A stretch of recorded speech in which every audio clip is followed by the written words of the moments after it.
Nostalgia எப்படி எல்லாம் shoot பண்ணிட்டு அந்த ஷூட்டிங் டைமில் எப்படி இருந்தது அதெல்லாம் ரொம்ப ஞாபகம் வந்தது. அப்புறம் அந்த டாக் கூட நான் மிஸ் பண்ணிட்டேன். பிகாஸ் ஒரு அனிமல் கூட எப்படி ஷூட் பண்ணணும் அது வந்து எனக்கு ஒரு நல்ல எக்ஸ்பீரியன்ஸாக இருந்தது. அப்புறம் ஒரு சின்ன எனக்கு விஷமம்னா ஜெயராம் சார் கிட்ட காம்பினேஷன் சீன்ஸ் இருந்தில்ல. அப்புறம் பாக்கி எல்லாமே ஷூட்டு ரொம்ப நல்லா இருந்தது. ஒரு எக்ஸ்பீரியன்ஸ். ஏன்னா விஜய் சார் கூட நடிக்கிறதுக்கு ரொம்ப ஒரு பாக்கியம். அப்புறம் டீம் ரொம்ப ஸ்ட்ராங்காக இருந்தது. ஏன்னா Santosh Sivan sir cinematographer, AR Murugadoss sir டிரெக்டராக இருந்தது. ஸோ அப்போது அதை ரிலீஸ் பண்ணும்போது நான் ஆக்சுவலாக இங்கே இல்லை. ஸோ இதோட க்ரேஸு எனக்கு எக்ஸ்பீரியன்ஸ் பண்ணது அது முடியல. அதனால இப்போ வந்து எக்ஸ்பீரியன்ஸ் பண்ணேன். நான் கேள்விப்பட்டேன். என்னோட மேனேஜர் அந்த டைமில் சொன்னேன், சேலமில் ஒரு டிக்கெட் கூட கிடைக்கல, ஒரு பிளாஸ்டிக் சேர் போட்டு தான் படம் பார்த்தேன்.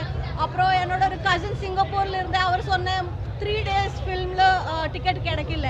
ஸோ அந்த மாதிரி ஒரு பிளாக் பஸ்டராக இருந்தது அந்த படம். 75 days அன்னைக்கு நடந்தது. அப்புறம் அந்த டைமில் 150 crores கலெக்ட் பண்ணிட்டேன் படம். ஸோ அது வேறு லெவல் எக்ஸ்பீரியன்ஸாக இருந்தது. ஒரு டேர்னிங் பாயிண்ட்னு சொல்லலாம் தமிழ் இண்டஸ்ட்ரிக்கு வேண்டி.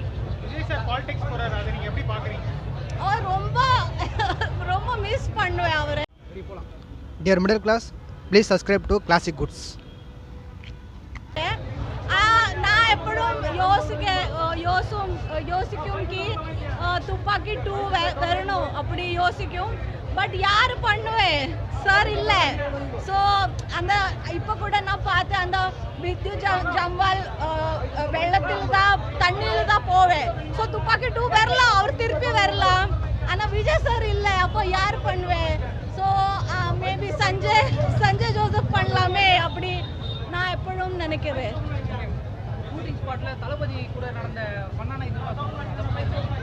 ரொம்ப அவங்க ரொம்ப ஜாலி. ஆக்சுவலாக எல்லாருமே சொல்லுவாங்க ரொம்ப ரிசர்வ்டு. அந்த மாதிரி இல்லை. ஆக்சுவலாக அவர் வந்து பேசுவார். எவ்வளோ டவுன் டு அர்த் இருக்கா அந்த மும்பை ஸ்பாட்டில். எல்லாருமே இவருக்கு சூப்பர் ஸ்டாராக அப்படி எவ்வளோ சிம்பிளாக இருப்பாங்க. நான் எங்கே உட்கார்ந்துருந்தா வந்து பேசுவார், எப்படி இருக்கீங்க, ரொம்ப ஹெல்ப் பண்ணுவாங்க சீன்ஸ்ல எல்லாம். ரொம்ப டவுன் டு அர்த், ரொம்ப சிம்பிள். என்ன ப்ரோ? இல்லை ப்ரோ, போக்கிரி பார்த்தேன். துப்பாக்கி வந்து தளபதியோட one of the best films. அது பயங்கரமான ஒரு த்ரில்லரு. அந்த ஸ்டோரி ஸ்க்ரீன் ப்ளே எல்லாம் பயங்கரமாக இருக்கும். அவரோட கரியர்லேயே actually one of the best films. பயங்கரமாக இருக்கும். அது சாங்ஸும் சரி, அந்த டயலாக்ஸும் சரி, அந்த எப்படி அந்த படத்தை கொண்டு வந்திருக்காங்க, கேமரா ஆங்கிள்ஸு எல்லாமே பயங்கரமாக இருக்கும்.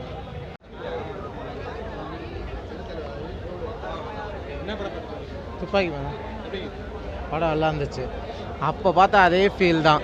அப்போ எவ்வளோ கொண்டாடணுமோ அதே தான் இப்போயும். உள்ள ஒரு வைப்பு 1% கூட குறையிலன்னு தான் சொல்லலாம். ஏன்னா அந்த மாதிரி ஒரு வைப்பு தான் உள்ளே போய் அனுபவிச்சுட்டு இருந்தோம். உள்ளே படம் பார்க்குறப்ப நம்ம ஃபஸ்ட் டே ஃபஸ்ட் ஷோ பார்த்துருக்கப்ப எவ்வளோ சர்ப்ரைஸ் பார்த்துருப்போம். அங்கேயே தான் இதே தான் இங்கேயும். ஆனால் இன்னும் எக்ஸ்ட்ரா சர்ப்ரைஸ் எல்லாமே இந்த ஜிஓடி பாட்டு போட்டு போக்கி ஒன்ஸ் மோர் போடுற இடத்துல வந்து போக்கில் சாங் போட்டாங்க. அது ரொம்ப இன்னும் சர்ப்ரைஸாக இருந்துச்சு. நிறைய சர்ப்ரைஸ் வச்சுருக்காங்க. இன்னும் நிறைய சொல்லவும் இல்லை. உள்ளே போய் நீங்கள் என்ஜாய் பண்ணிங்கன்னா வைப் நல்லாவே அமையும். கேட்கல.